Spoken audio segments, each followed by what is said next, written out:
और हमारे शास्त्री जी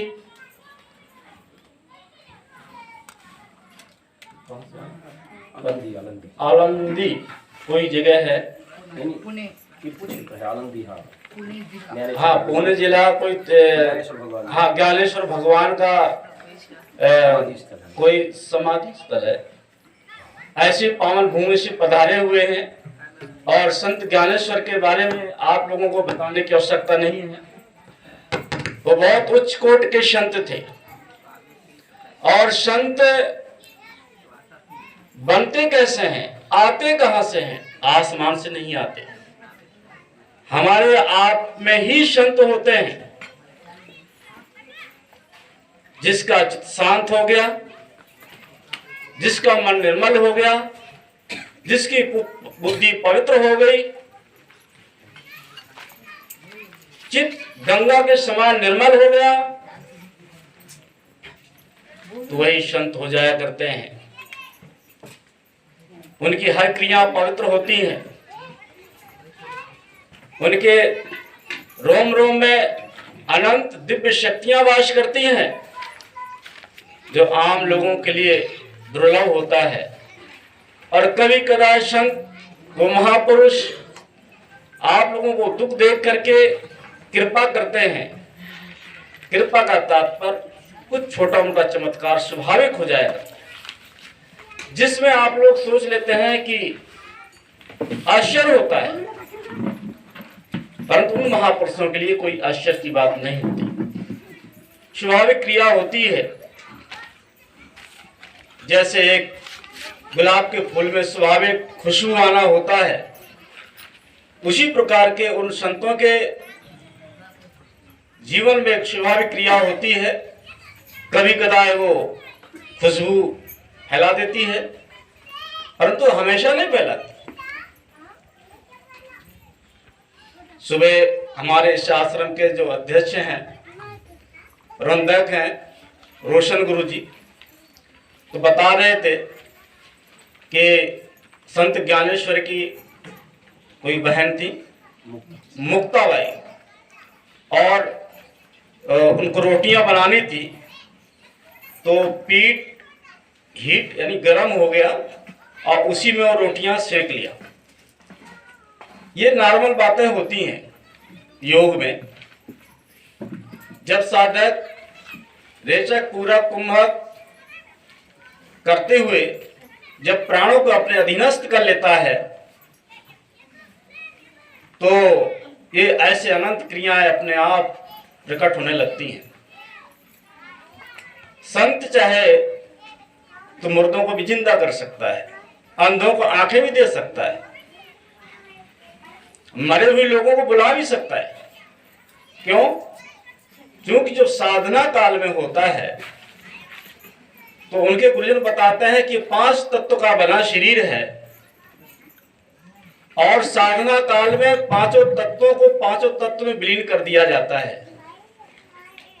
जैसे हमारा शरीर है, मिट्टी से बना है, अग्नि से बना है, जल से बना है, वायु से बना है, आकाश से बना है, आदि 5 तत्वों से बना है। साधना काल में हम लोग क्या करते हैं गुफाओं में, कंदराओं में, कि इसको विस्फोटित करते हैं, विस्फोट करते हैं। जैसे एक वैज्ञानिक एक गोला बनाता है, पटाखा बनाता है, उसमें बारूद भरता है और कपड़े से बांधता है, कागज से लपेटता है, और युक्ति के द्वारा आप लोग उसको फोड़ते हैं। वो तेजी से आवाज मारता है और बारीक बारीक टुकड़ों में वो बढ़ जाता है। उसके अंदर ककड़ आदि भरते हैं, फट जाता है, वो बहुत तेज आवाज देता है, चित्रे चित्रे उड़ जाता है। उसको फिर पुनः उसको इकट्ठा करने बड़ी समस्या आ सकती है, परेशानी भी आ सकती है, दिक्कत आ सकती है। तो साधक ध्यान के द्वारा, योग के द्वारा अपने शरीर को, 5 तत्वों को विस्फोटित करता है। अब विस्फोटित करते ही उसके अंदर एक चेतना होती है, जिससे मैं बोल रहा हूं। इस शरीर में हूं मैं बोल रहा हूं, वही चेतना है। जिस दिन इस शरीर से मेरा लगाव हट जाएगा तो बोलेगा नहीं, इसका कोई अंग भंग नहीं होगा शरीर का, परंतु बोलेगा नहीं। वो चेतना है, बोल रही है। वो ना कभी जन्म लेती है ना कभी मरती है, वो अपने स्वरूप में हमेशा नित्य स्वरूप रहती है, उस समय समाहित रहती है, किसी से घृणा नहीं करती, ना किसी का आकांक्षा करती है किसी से, ऐसे समभाव रहती है। वो अनंतों समय से है इस शरीर में। वो आत्म कहते हैं, उसको आत्मा भी कहते हैं, उसे ब्रह्म कहते हैं, अहम ब्रह्मस्मि कहते हैं। और जब साधक उसमें रमने लगता है, ब्रह्म में, उस आत्मा में, तो फिर उसके ये संसार हर चीज उसको प्रत्यक्ष दिखती भी है। जैसे एक सफेद साफ सुथरी बोतल हो, उसमें कुछ भर दिया जाए और फिर उसमें कुछ डाला जाए तो हर चीज दिखती है ना। इसी प्रकार से फिर उस साधक को आंख बंद करने की भी आवश्यकता नहीं होती, नाक खोलने की आवश्यकता होती है, क्योंकि इन आंखों से उसका संबंध ही नहीं रहता। अब अगर वो संबंध रखता है आप लोगों से तो सिर्फ भावनाओं को देखता है, आप लोगों के भावों को देखता है, और आप लोगों के भावना में भाव में वो बह जाता है। कभी कहते हैं प्रबल प्रेम के पाले पड़कर प्रभु को मान, प्रबल प्रेम को पाले पड़कर भक्त भगवान का नियम बदलते देखा, अपना मान वो टल गिर जाए और भक्त का मान ना टलते देखा, ऐसा कह गया। अर्थात भगवान श्री राम एक उच्च घराने में जन्म हुआ, रघुवंश में क्षत्रिय कुल में जन्म हुआ, और जब चित्रकूट गए, जब वनवास काल में गए, तो मालूम है एक शबरी नाम की भक्तिन मिली। शबरी बुढ़िया थी, उसके दांत टूटे हुए थे, अच्छे कपड़े नहीं थे, अच्छा शरीर नहीं था, शरीर से बदबू आती थी, और उस घराने की बुढ़िया थी जिन लोगों की छाया पड़ जाने से स्नान किया जाता था। ऐसे निम्न जाति के लोग, वनवासी कह ले कुछ भी कह, परंतु भगवान श्री राम वहां गए, उनके हाथ की रोटियां ही नहीं, उनका हाथ का छुआ ही नहीं, उनके जूठे बेर खाए, जूठा खाया कह लीजिए, सीधा सीधा जूठा खा लीजिए, खाया उन्होंने। क्यों? क्योंकि सबरी की भावनाओं को वो समझ रहे थे, भावों को समझ रहे थे। दुनिया कुछ भी कहे कि अरे वो भगवान कैसे। बहुत से मैं लोगों से कहता हूं कि हमारी वैदिक संस्कृति में भावनाओं का महत्व दिया गया है, भाव का महत्व दिया गया, जाति का महत्व नहीं दिया गया, शरीर का महत्व नहीं दिया गया, कपड़ों का महत्व नहीं दिया गया। तुम्हारी भावना कैसी है, उस भावनाओं का महत्व दिया गया। परंतु कुछ समय ऐसा आया कि इसमें हमारे वैदिक संस्कृति में कुछ स्वार्थी लोग घुस गए, और उस स्वार्थ के चक्कर में उन्होंने कुछ ऐसा मिश्रण शास्त्रों में कर दिया जिससे कर्मकांड का बढ़ावा कर दिया और भेदभाव बढ़ावा कर दिया, भावना और भाव तो समाप्त कर दिया, जाति का महत्व कर दिया, जिससे धीरे धीरे हमारा ये वैदिक धर्म संकुचित हो गया, सीमित दायरे में हो गया। और भगवान श्री कृष्ण यही कहे हैं ना कि जब कोई व्यक्ति अपने धर्म को छोड़ करके दूसरा धर्म अपना लेता है तो उसके जीवन में दुख और पतन होता है। हम लोगों ने अपना जो प्राचीन और वैदिक जो परंपरा था उसको भूल करके हम बीच के विचारों में सम्मिलित हो जाने के कारण आज हमारा जो वैदिक परंपरा जो हिंदू धर्म है तो सीमित रह गया, पूरी दुनिया में फैला हुआ था।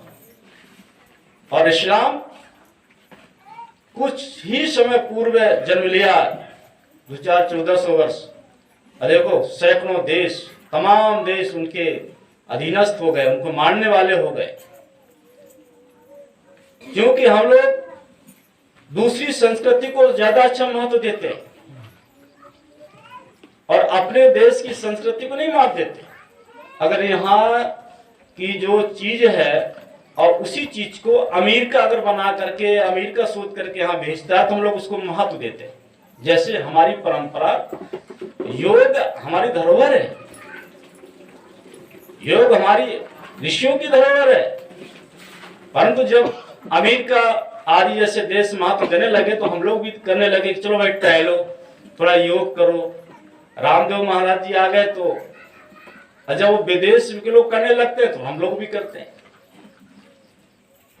तो ये बहुत बड़ी भूल है अपन लोगों की। हमारे जो संत ज्ञानेश्वर थे, हमारे जो ऋषि थे, तो वो बहुत महान पुरुष थे और उनके पद चिन्हों पर चलना चाहिए, संतों का दर्शन करना चाहिए। संतों के दर्शन से बहुत बड़ा लाभ होता है, जीव का मुक्ति होती है। आप जैसे लोग हैं, गृहस्थ जीवन में हैं, खेती बाड़ी बहुत से सारे कार्य होते हैं, समय नहीं मिलता, ध्यान करने को समय नहीं मिलता, भजन करने को समय नहीं मिलता, जाप करने को समय नहीं मिलता, साधना करने को समय नहीं मिलता, गुफाओं में जाने का समय नहीं मिलता। जाएंगे तो फिर घर में कौन देखेगा। एकदम सरल उपाय है संत दर्शन। मालूम है संत दर्शन से क्या लाभ होता है? गुरुजन लोग कहते हैं, एक बार इसी प्रकार से प्रश्न है भगवान विष्णु से नारद जी ने किया। उन्होंने कहा प्रभु ये बताओ कि संत के दर्शन से क्या लाभ होता है? आपके चिखली ग्राम में इतने अच्छे संत रोशन गुरु जी यहाँ पर आए, आप लोगों को बहुत बड़ा सौभाग्य है। इन्होंने उत्तर प्रदेश में काफी तपस्याएं की हैं, काफी भजन किया है, बड़ा त्याग से रहे हैं। ऐसे संत बहुत कम मिलते हैं। ऐसे संतों का दर्शन करना चाहिए, प्रतिदिन दर्शन करना चाहिए। पहले सुबह उठो तो सूर्य भगवान को प्रणाम करो और अपना पूजन पाठ करके फिर संत का दर्शन करो, और संत का दर्शन करने के बाद फिर अपने गृह कार्य में लग जाओ। और शाम के घर जाते समय अगर मिल जाए, समय मिले तो फिर दर्शन करके, या नहीं मिल जाए तो मन में ध्यान कर लो, बस सो जाओ संत का, तब भी कल्याण होता है। बताते हैं शास्त्रों में कि सोते समय गुरु जी का ध्यान कर लो, इष्ट का ध्यान कर लो, संत का ध्यान करके सो जाओ। ध्यान करते करते सो जाओ तो उसे सोना नहीं कहलाता। और जब जगो तो जैसे स्मृति आए तो अपने इष्ट का, संत का, गुरु का ध्यान करो, और ध्यान करते ही आंख खोलो तो उत्तम माना जाता है, वो भजन में ही माना जाएगा। भगवान विष्णु से नारद जी ने कहा कि संत के दर्शन से क्या लाभ होता है? भगवान विष्णु कहते हैं, नारद, संत के दर्शन से सारे दुख, दरिद्रता समाप्त हो जाती है। तो बोले कैसे? तो भगवान विष्णु मुस्कुराया है और कहते हैं, नारद, तुम सुनना चाहते हो कानों से कि देखना चाहते हो अपने नेत्रों से? उन्होंने कहा, प्रभु, हमने शास्त्रों में और संतों के द्वारा, गुरुजनों के द्वारा अपने कानों से तो बहुत सुना है, परंतु प्रत्यक्ष आंखों से देखा नहीं है। और ये कल्पना आप लोगों को भी दिमाग में होता होगा कि संत के दर्शन से क्या लाभ है। कहीं ऐसा तो नहीं गुरुजी संत वेश में है इसलिए संतों की महिमा कर रहे हैं? क्योंकि ऐसा होता है, कोई भी बनिया, कोई भी दुकानदार अपने दुकान का सामान को नकली नहीं बताता। नकली बेचता भी होगा तो कहेगा असली है। तो एक तरह का आप लोग सोचते होंगे गुरुजी संत वेश में हैं इसलिए संतों की महिमा कर रहे हैं, लगता है। तो ऐसा नहीं है। तुम्हारे मन में प्रश्न उठता होगा कि संत के दर्शन से क्या लाभ होता है। उसी प्रकार से नारद जी के मन में यही क्वेश्चन उठा कि प्रभु संत के दर्शन से क्या लाभ होता है। हमें सुनना नहीं, देखना है, दिखाओ। तो भगवान विष्णु कहते हैं, ऐसा है कि वो राव साहब है चिकली के, उनकी गाय है और उस गाय ने बच्चा दिया है। वहां जाओ तो वहां मालूम पड़ जाएगा संत की महिमा क्या होती है, संत का महत्व क्या होता है, संत के दर्शन से क्या प्राप्त होता है। नारद जी राव साहब के पास पहुंचे चिकली गांव में। वो सरपंच के परिवार के थे, निवृत्ति सरपंच के परिवार के थे। वहां पहुंचे तो उन्होंने कहा भाई तुम्हारे यहाँ गाय है क्या? बोले हाँ, गौशाला में बनी हुई है। तो देखा गौशाला में गाय बनी हुई है, तो उन्हें बता दें कि गाय के पीछे गोबर पड़ा हुआ है, गोबर, और उसमें एक कीड़ा है। वो कीड़ा तुम्हारे इस प्रश्न को उत्तर देगा। वो दिखाएगा, उत्तर नहीं देगा, दिखाएगा।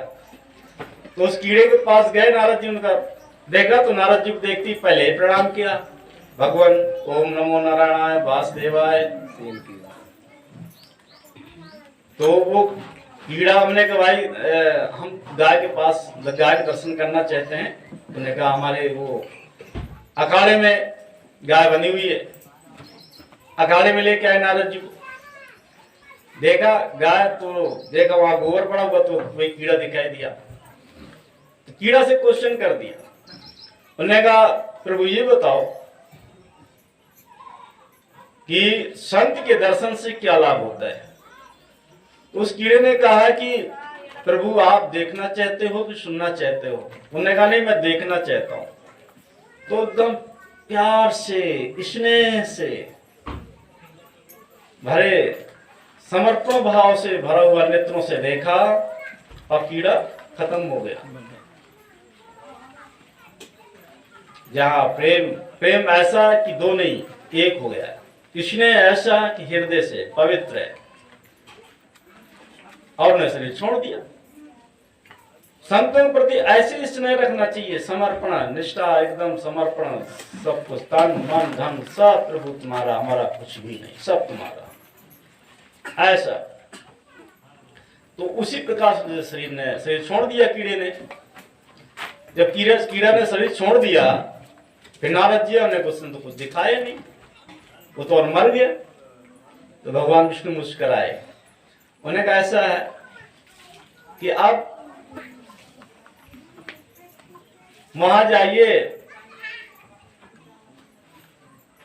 चौड़ी भैरवा चले जाइए, आशा ताई के यहाँ, वहां एक गाय ने बच्चा दिया है, तो बछड़े का बच्चा बता देगा, दिखा देगा, बता देगा। नारद जी वहां गए तो बच्चा दिया था गाय। तो जब गाय के बच्चे के पास पहुंचे नारद जी, तो नारद जी को देख के उन्होंने प्रणाम किया, बताया कि माई मैं आपके पास इसलिए आया हूं कि संत के दर्शन से क्या लाभ होता है। तो वही उत्तर उसने दिया और कहा कि प्रभु ये बताइए कि आप देखना चाहते हैं कि सुनना चाहते हैं? उन्होंने कहा देखना चाहता हूं। नारद जी के हम देखना चाहते हैं कि लाभ क्या होता है संत के दर्शन से। तो वो बछड़ा भी प्यार से, स्नेह से देखा, श्रद्धा से देखा। श्रद्धा के नेत्र अलग होते हैं और अश्रद्धा के नेत्र अलग होते हैं। श्रद्धा भरे नेत्रों से देखा, प्यार भरे नेत्रों से देखा, और देख करके वो भी ओम नमो गोविंद हो गए, नमो नारायण हो गए, खत्म हो गए, प्राणों को छोड़ दिया। फिर नारद जी खाली हाथ वापस आए विष्णु भगवान के पास। उन्होंने कहा भगवान वो भी मर गया, आप हमको टहला रहे हैं, बताना नहीं चाहते।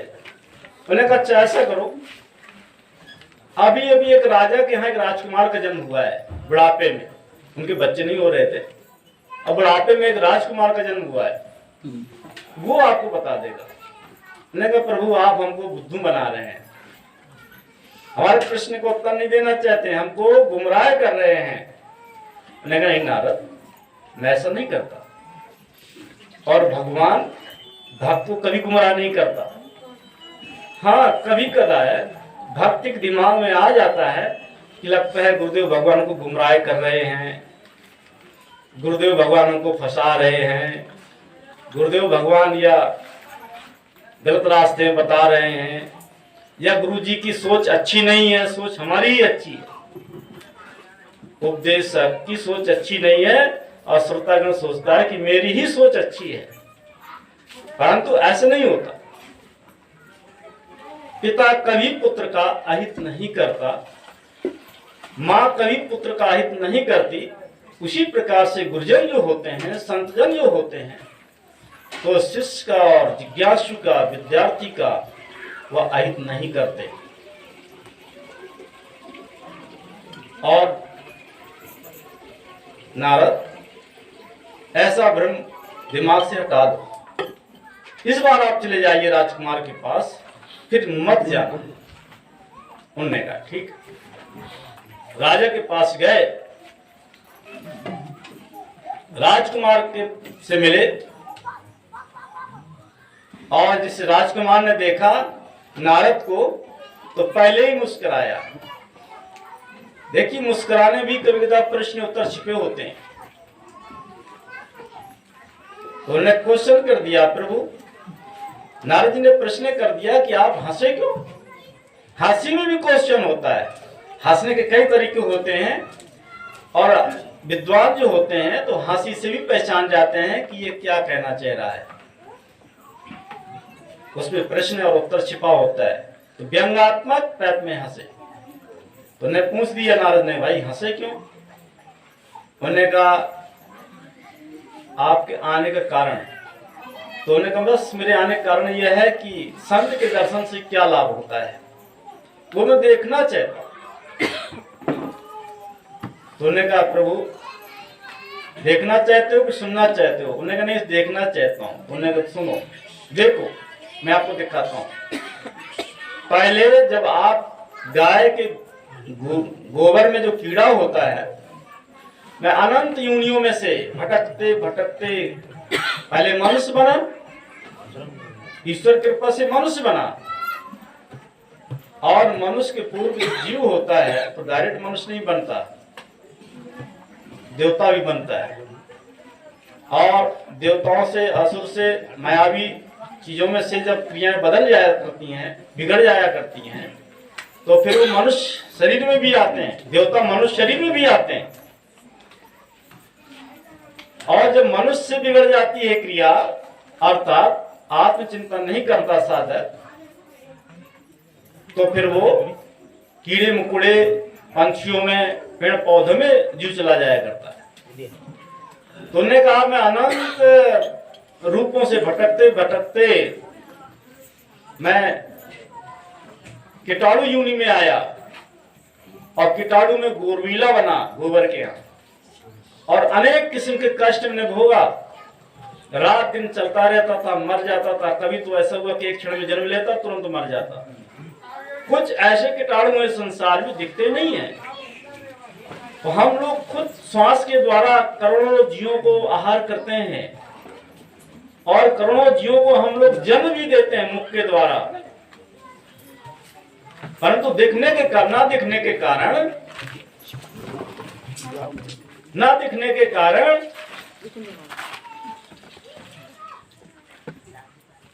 हमें उन चीजों से गिलानी नहीं होती। तो जो कीड़े होते हैं, जीव होता है, तो ऐसे कई बार जन्म लेता है। तो उसने कहा मैंने बहुत बार जन्म लिया प्रभु, हे भगवान नारद, मैंने बहुत बार जन्म लिया और अनेक किस्म का कष्ट भोगा, कभी पंछी में, कभी और अन्य भिन्न भिन्न शरीरों में मैं भटकता रहा, ठंडी सर्दी सहन करता रहा, भोजन नहीं मिलता था, कुत्ता बिल्ली अनेक जीव जंतु से भटकते भटकते मैं बड़ी मुश्किल से कीड़े योनि में आया, और आपका दर्शन पाते ही मैं पवित्र गाय के पेट में बछड़े का जन्म हुआ। मात्र आपके दर्शन मात्र से नंदी का जन्म हुआ। नंदी मानो भगवान शंकर का गण है, भगवान शिव का गण है। उस गाय के कोख से मैं पवित्र नंदी का जन्म पाया, और मेरा संयोग था कि उस जन्म में भी तो आपका दर्शन हो गया। और दर्शन होते ही मैं फिर एक राजकुमार राजा के यहाँ जन्म लिया। देखो मैं अब राजकुमार बना हूं। नहीं पता नहीं कितनी कोटि तक मैं भ्रमण ही करता रहता, 84 योनि में अनंत किस्म का दुख भोगता रहता। यही कहा जाता है संतों का दर्शन करना चाहिए। श्वास है, कब निकली को फिर वापस आए नहीं, अंदर गई तो अंदर से बाहर आए नहीं, कोई ठिकाना है जीवन, कोई ठिकाना है? पानी के बुलबुले की तरह जीवन है ये। अभी हम लोग हैं, अचानक कोई पेट में दर्द हो या कहीं जा एक्सीडेंट हो, खत्म हो जाए। इसलिए ईश्वर से प्रार्थना करो, हे प्रभु संतों का दर्शन होता रहे। और तुम्हारे इस ग्राम में, चिखली ग्राम में रोशन गुरुजी जैसे संत, ये आप लोगों का किसी जन्म का पुण्य है। और रुक्खोबाई का ये पुण्य है, रुक्खोबाई का तुम लोग सब लोग धन्य मनाओ। इन्होंने थोड़ी सी जमीन दान कर दिया, जिससे संत यहां रुक गए। इसका आप लोग सब लोग लाभ लो। संत के दर्शन से ही जीव को मुक्त हो जाता है, उसमें कुछ करने की आवश्यकता नहीं है। न तुम्हें गुफाओं में जाने की आवश्यकता है, न कहीं जाने की आवश्यकता है। बस संत के दर्शन करो और ये दिमाग में रखते रहो कि संत की क्या आवश्यकता है, संत को क्या आवश्यकता है, क्यों की आवश्यकता है, और कोई चीज भौतिक वस्तु की आवश्यकता है तो बन सके आप लोग उनको उसी व्यवस्था करते जाओ, जिससे उनको असुविधा ना हो। और जब असुविधा नहीं होगा तो संत वहां बना रहेगा, भजन करता रहेगा, तुम लोगों को दर्शन होते रहेंगे। और एक दिन तो संसार छोड़ना है, आज नहीं तो कल निश्चित छूट जाएगा। घर मकान, अब एक हमारी माता जी बैठी है, कल बता रही थी सब छूट जाएगा, पता नहीं किसको समझा रही हिंदी में। सही है, छूट जाएगा, सब छूट जाएगा। बस दिमाग में रख लो, जैसे माता जी दिमाग में रख लिया सब छूट जाएगा। अब वो भजन सुना रही थी हिंदी में, तो बस भगवान को भजन करो और गृह कार्य भी करो और संत का दर्शन करो। बोलो सच्चिदानंद भगवान की जय, चंद्रेश्वर भगवान की जय, संत समाज की जय। हर हर महादेव शंभो।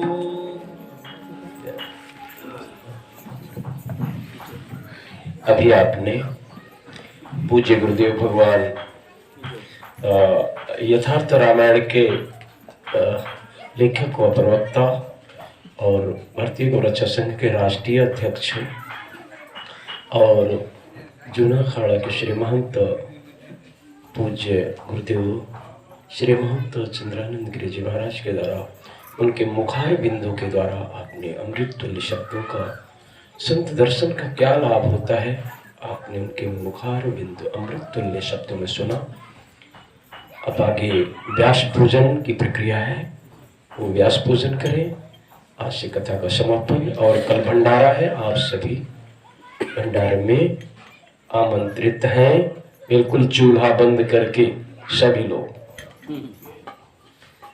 बोलिए गुरुदेव भगवान की जय।